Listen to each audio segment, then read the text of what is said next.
Let me begin with you. I want to talk to you about this police report. We learned this week that the original police report on Tyre Nichols describes him as violent and aggressive, which totally contradicts what we saw in the video.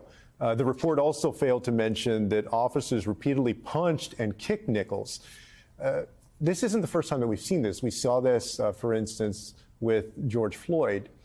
What does this falsified report and others that we've seen in the past tell you about our system of policing in this country?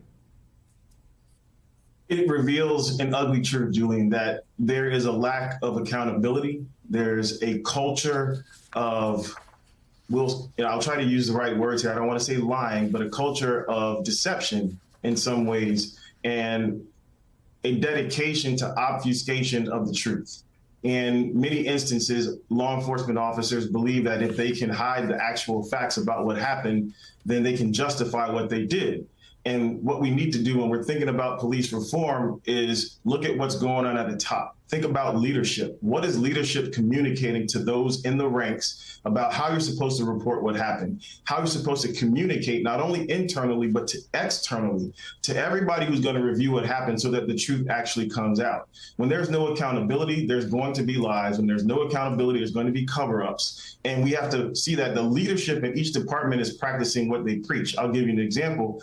In my house, we teach our kids, hey, don't eat too much candy, don't eat late at night. But when they come downstairs in the morning and see candy wrappers in the garbage because I was up late at night eating candy, they say, hey, Dad, I thought you said don't do this. And so my credibility is lost. So we need to restore credibility in leadership, making sure that the messaging is clear, that this type of action will not be tolerated. If it happens, there will be accountability, and that has to be done over and over and over again.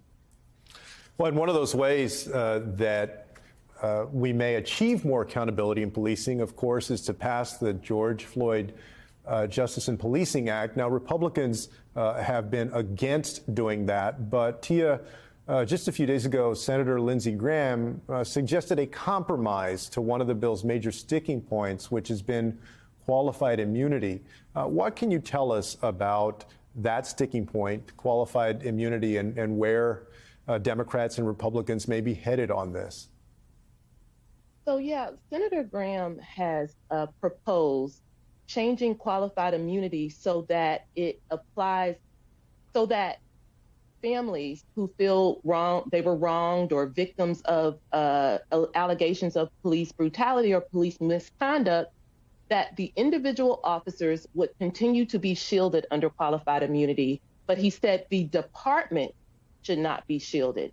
The question is how much. He floated this as a possible compromise. The question I have is how much that would really change the current status quo.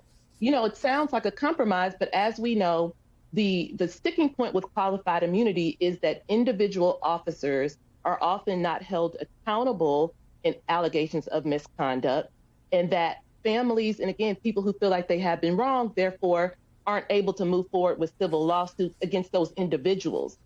They often do sue police departments with civil cases.